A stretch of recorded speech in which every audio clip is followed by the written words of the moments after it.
नमस्कार, स्वागत है आपका। साथों में आपके आहना पुंज। तो मध्य प्रदेश बीजेपी में एक नए प्रदेश अध्यक्ष के चयन की अब कवायद तेज हो गई है। माना जा रहा है कि 15 जनवरी 2025 तक नया अध्यक्ष मिल जाएगा। अब इससे पहले जिला अध्यक्षों का चुनाव होना है और अब तक प्रदेश अध्यक्ष बता दें यहीं से तय होते थे, लेकिन अब दिल्ली से तय होंगे और ये पहला मौका होगा, ये दिल्ली से तय किया जाएगा। केंद्रीय नेतृत्व ने प्रदेश संगठन को 3-3 नामों का एक पैनल भेजने को कहा और इसमें महिला का नाम जरूर हो, ये भी कहा है। लेकिन सवाल यहाँ पर बहुत आगे जा रहा है कि क्यों दिल्ली से नाम तय करने हैं? क्या हमारे ऊपर विश्वास नहीं है? इस तरह की बात कांग्रेस कहती है कि यहाँ पर बीजेपी को जो ग्राउंड लेवल पर देखा जाए तो विश्वास नहीं है, क्यों दिल्ली से आपको नाम तय करने पड़ रही है। तमाम मुद्दों पर बात करेंगे, लेकिन उससे पहले मुद्दे पर माननीय क्या कहते हैं वो सुन लेते हैं। भाजपा चाहे जितना संगठन के चुनाव का ढिंढोरा पीटे, लेकिन सच्चाई ये है कि जो भाजपा के बड़े नेता हैं उनमें अपने समर्थकों को आगे बढ़ाने की या उन्हें जिलाध्यक्ष बनाने की गुटबाजी चल रही है। और गुटबाजी में सर फोड़ने का आलम यह है, कोई भी नेता आश्वस्त नहीं हो पा रहा है कि किसको जिलाध्यक्ष बना दें। तो स्पष्ट होता है कि भाजपा कई गुटों में बटी हुई है। देखिए, भारतीय जनता पार्टी में गठन जो संगठन का होता है हर 3 साल में होता है और इसे हम संगठन पर्व के रूप में मनाते हैं।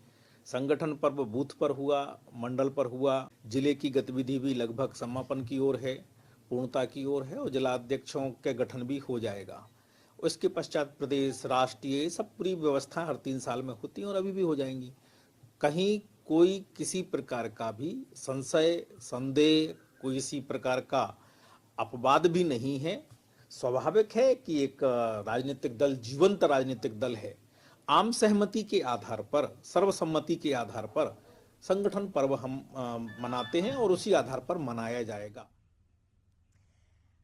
अब मुद्दे में बात करने के लिए वाणी आलूवालिया बीजेपी प्रवक्ता हमारे साथ जुड़ी हुई है, अमित चौरसिया कांग्रेस प्रवक्ता हमारे साथ जुड़े हुए हैं और वहीं पर राकेश शर्मा भोपाल ब्यूरो चीफ भी हमारे साथ जुड़े हुए हैं। आप सभी का स्वागत है हमारे शो में। सबसे पहले मैं वाणी आलूवालिया जी आपसे ये सवाल करना चाहूंगी कि क्या ये नाम दिल्ली से तय होना प्रदेश में जो काम कर रहे हैं उनके कार्यशैली पर सवाल नहीं है?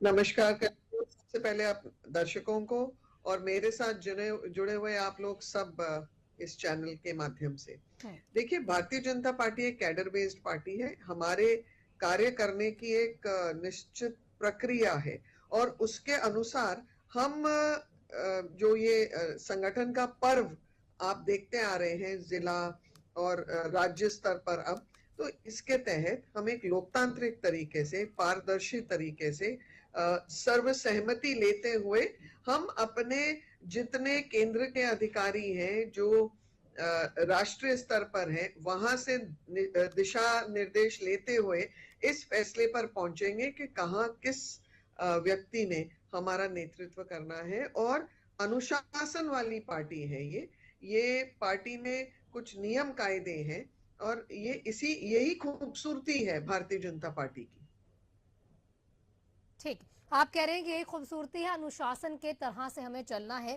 कांग्रेस लेकिन आप पे यह सवाल उठाती है कि हर नेता अपने विश्वसनीय को संगठन में शीर्ष पर सेट करना चाहता है और यही वजह है कि अब ये नाम दिल्ली से तय हो रहे हैं। देखिए, कांग्रेस जो मर्जी कहे, आप कांग्रेस की भी कार्यप्रणाली देख चुके हैं। जितू पटवारी 10 महीने तक ना घिसते रहे दिल्ली जाकर और जितू पटवारी को कोई सुनने वाला नहीं था, तो उनकी विश्वसनीयता, उनकी जो एक पूछ होनी चाहिए, एक अध्यक्ष के नाते, एक नेता के नाते जो गरिमा होनी चाहिए, वो कहाँ थी? 10 महीने तक आज कर रहे हैं अपनी कार्यकारिणी की घोषणा, कल कर रहे हैं, परसों कर रहे हैं, आज दिल्ली गए, कितने महीने निकल गए। और वो भी जब उनकी जब सो कॉल्ड कार्यकारिणी घोषित हुई तो आपने ये भी देख लिया था उसका क्या परिणाम हुआ था। तो जो कांग्रेस में कहीं दिशा नहीं है, कोई विचारधारा नहीं है, जिनके यहाँ नेतृत्व क्षमता नहीं है, उनसे हम इस चीज के ऊपर बयानबाजी लेंगे?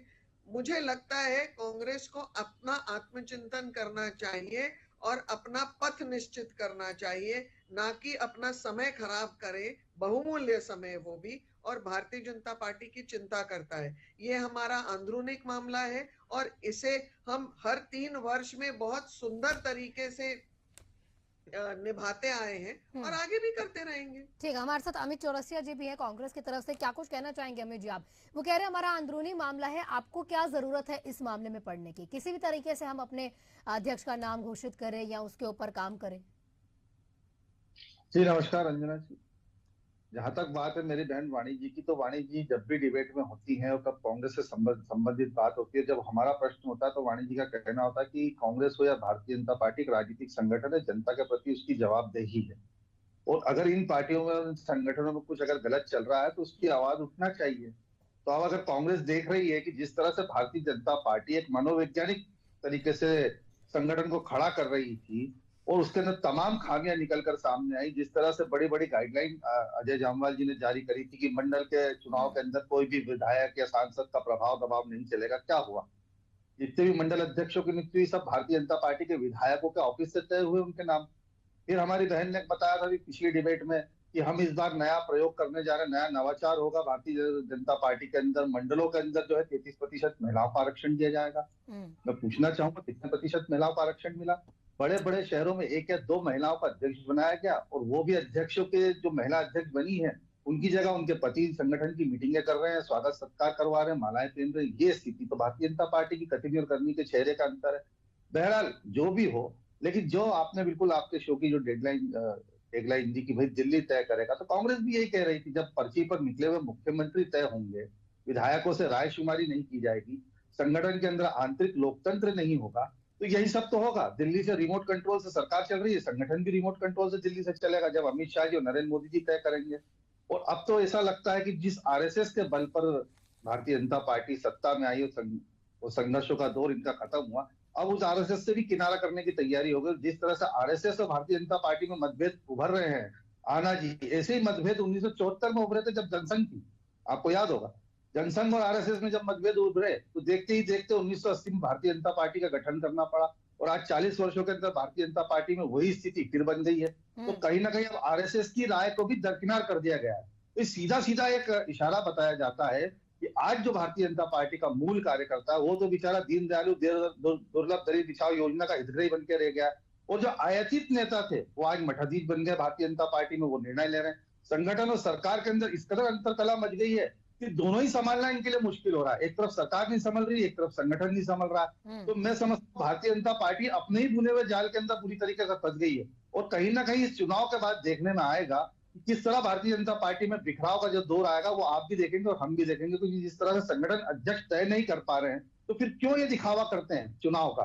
कांग्रेस में तो लोकतांत्रिक संगठन है, कांग्रेस में तो अंतिम पंक्ति का व्यक्ति भी मुखर होकर अपनी बात रखता है, सार्वजनिक मंचों पर रखता है, यही तो कांग्रेस की खूबसूरती है। पर भारतीय जनता पार्टी के अंदर एक गुलामी प्रथा बनी हुई है।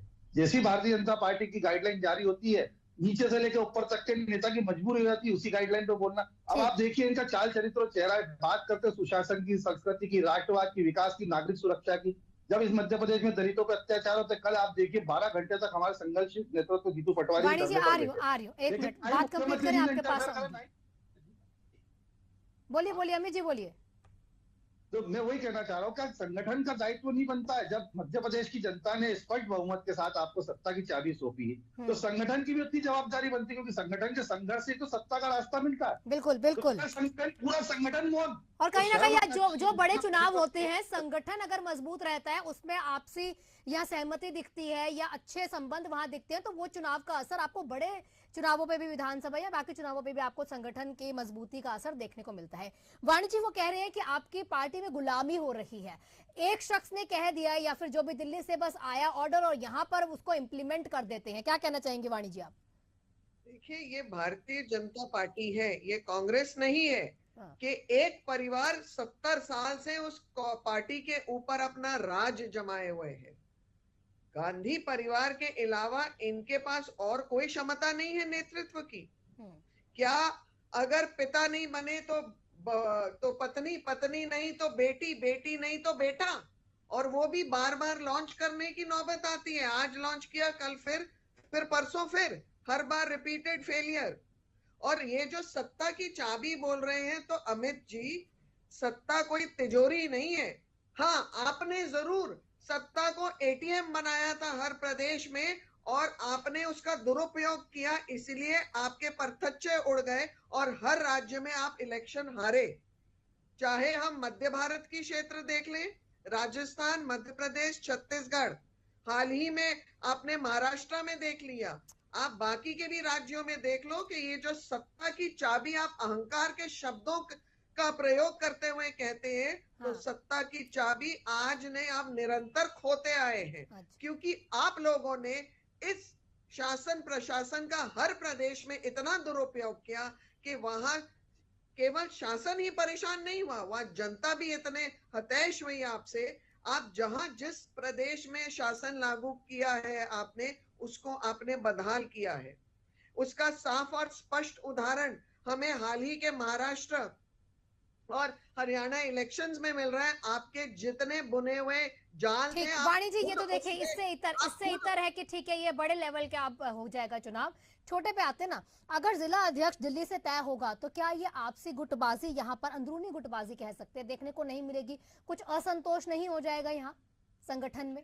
मुझे नहीं लगता है। देखिए, भारतीय जनता पार्टी में अनुशासन एक बहुत बड़ा, एक बहुत अहम हमारा किरदार होता है जब हम कार्यकर्ता के रूप में होते हैं। और सबसे पहले, चाहे वो प्रधानमंत्री हो, चाहे वो हमारे राष्ट्रीय अध्यक्ष हो, प्रदेश अध्यक्ष हो, या फिर बिल्कुल छोटे से छोटा कार्यकर्ता, परंतु सब पहले कार्यकर्ता है, उसके बाद वह उस ओहदे पर है। तो कार्यकर्ता होने के नाते सबका परम दायित्व ये है कि अनुशासन के तौर पर वो जो भी निर्णय आता है पार्टी का, वो उसका अमल करते हैं और उस पर पार्टी के साथ काम करते हैं, मिलकर काम करते हैं। यही हमारी पार्टी की खूबसूरती है। और एक और चीज मैं आपको स्पष्ट कर दूं, पार्टी का जो भी निर्णय नीचे से ऊपर या ऊपर से नीचे हुआ है और होने वाला है आने वाले दिनों में, ये सर्व सहमति से होता है, सबकी सहभागिता से होता है और विश्वसनीयता से होता है।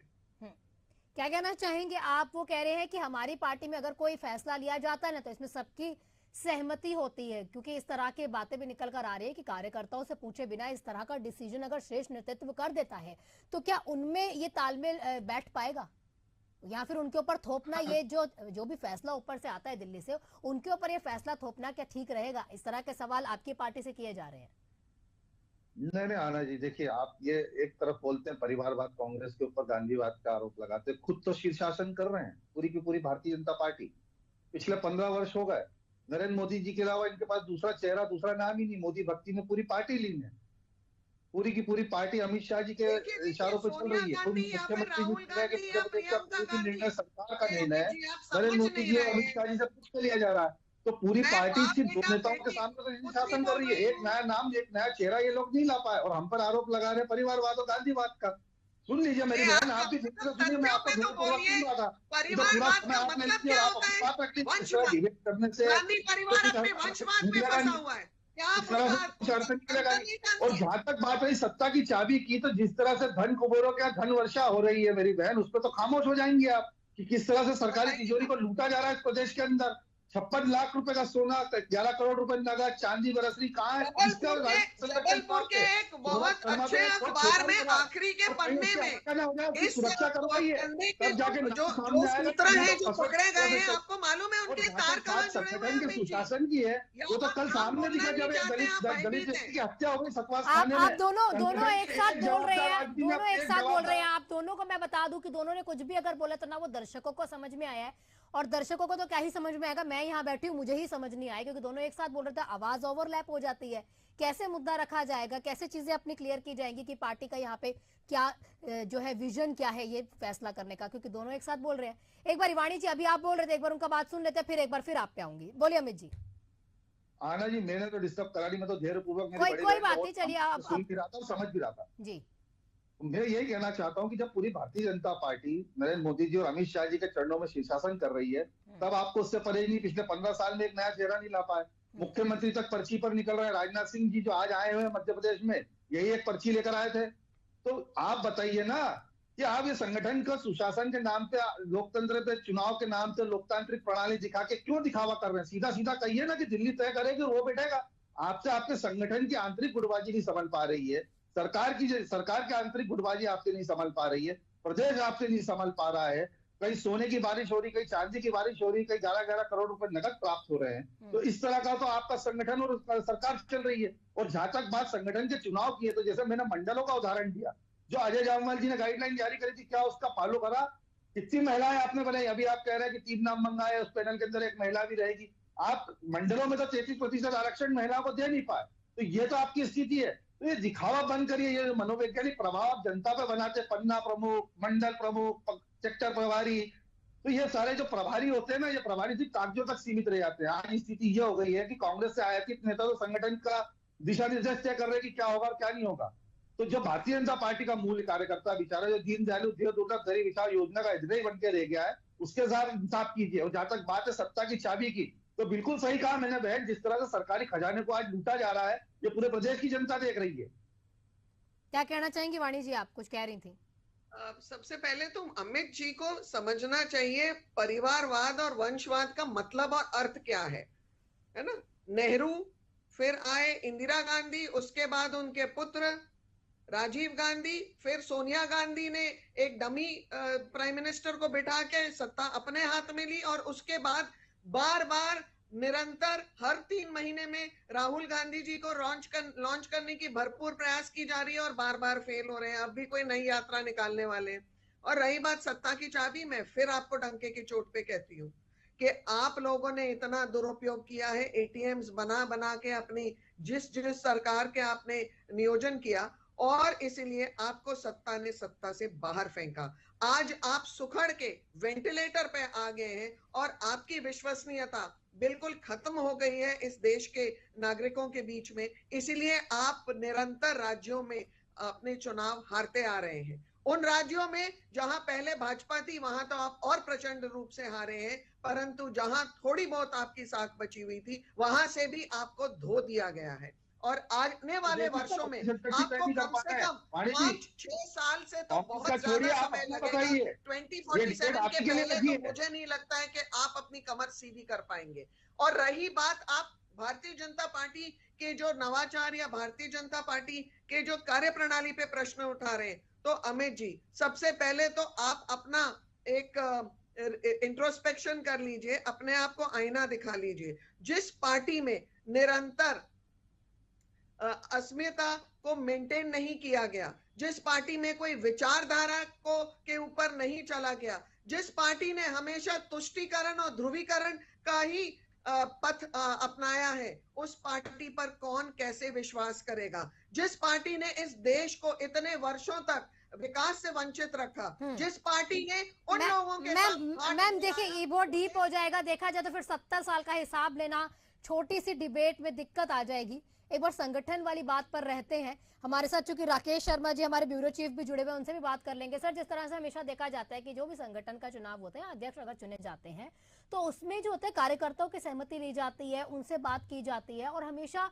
बहुमत के आधार पर यह किया जाता है। लेकिन अगर दिल्ली से कोई भी अगर आ जाता है फैसला, तो क्या उस शख्स को अपनाने में जितने भी नीचे काम कर रहे हैं उनको दिक्कत नहीं आएगी? उनके नेतृत्व पर सवाल नहीं आ जाएगा? देखिए आनंद, आपने सही कहा कि यदि किसी व्यक्ति की नियुक्ति आलाकमान करता है तो तमाम नीचे के जो कार्यकर्ता हैं उनको उसका स्वीकार करना पड़ता है। देखिए ये बात जो आपने और हमने कही है, ये दोनों ही दलों पर सटीक बैठती है। इसके पहले हमने, यदि हम कांग्रेस के कार्यकाल की बात करें तो कांग्रेस के कार्यकाल में भी उस समय दिग्विजय सिंह को की जो नियुक्ति थी वो कांग्रेस के केंद्रीय नेतृत्व में की थी। दूसरी ओर यदि बात की जाए तो मध्य प्रदेश में शिवराज सिंह चौहान यदि मुख्यमंत्री बने थे तो उसमें भी केंद्रीय नेतृत्व की बड़ी अहम भूमिका थी। और यदि वर्तमान के यदि मुख्यमंत्री भी जिनको नियुक्त किया गया था उसमें भी जो है केंद्रीय नेतृत्व की बड़ी भूमिका है। ऐसे में चूंकि देखिए यदि बात की जाए तो अभी दिल्ली में पिछले 2 दिन जो है बैठक चली और इस बैठक में जो है प्रदेश अध्यक्ष यानी मध्य प्रदेश बीजेपी के प्रदेश अध्यक्ष के चुनाव को लेकर पूरी रणनीति तैयार की गई कि किस तरह से ये संगठन पर्व के तहत प्रदेश अध्यक्ष का चुनाव होगा।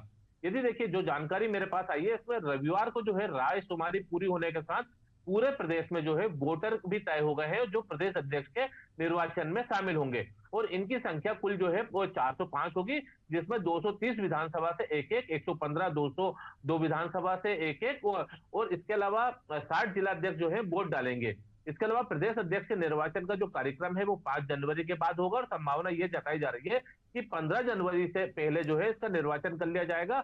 और इसी बीच जो दिल्ली में जो पार्टी की बैठक हुई थी उसमें सक्रिय सदस्यता को लेकर मध्य प्रदेश ने बाकी प्रदेशों को भी पीछे छोड़ दिया। इसकी जानकारी भी जो है उस बैठक में सामने आई थी। दरअसल देखिए, मध्य प्रदेश में जो संगठन पर्व हो रहे हैं उसमें सबसे बड़ी बात यह थी कि मंडल अध्यक्ष के जो चुनाव हुए थे उसमें जिस प्रकार से विधायक, सांसद या तमाम जो जनप्रतिनिधि थे उनका एक बड़ा पावर सेक्टर चला और यही कारण रहा है कि कई जिलों में जो है मंडल अध्यक्षों की नियुक्ति होने के बाद में जो है उनको होल्ड कर दिया गया।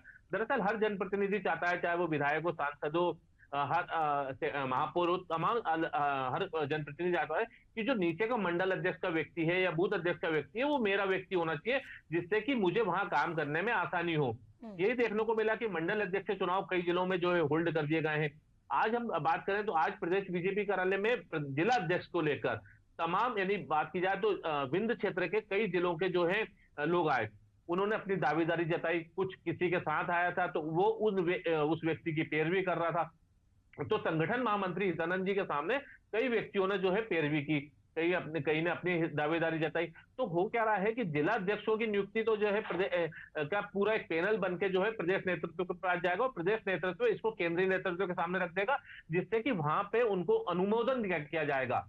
यानी जिला अध्यक्षों की जो नियुक्ति होगी वो केंद्रीय नेतृत्व के अनुमोदन के बाद होगी।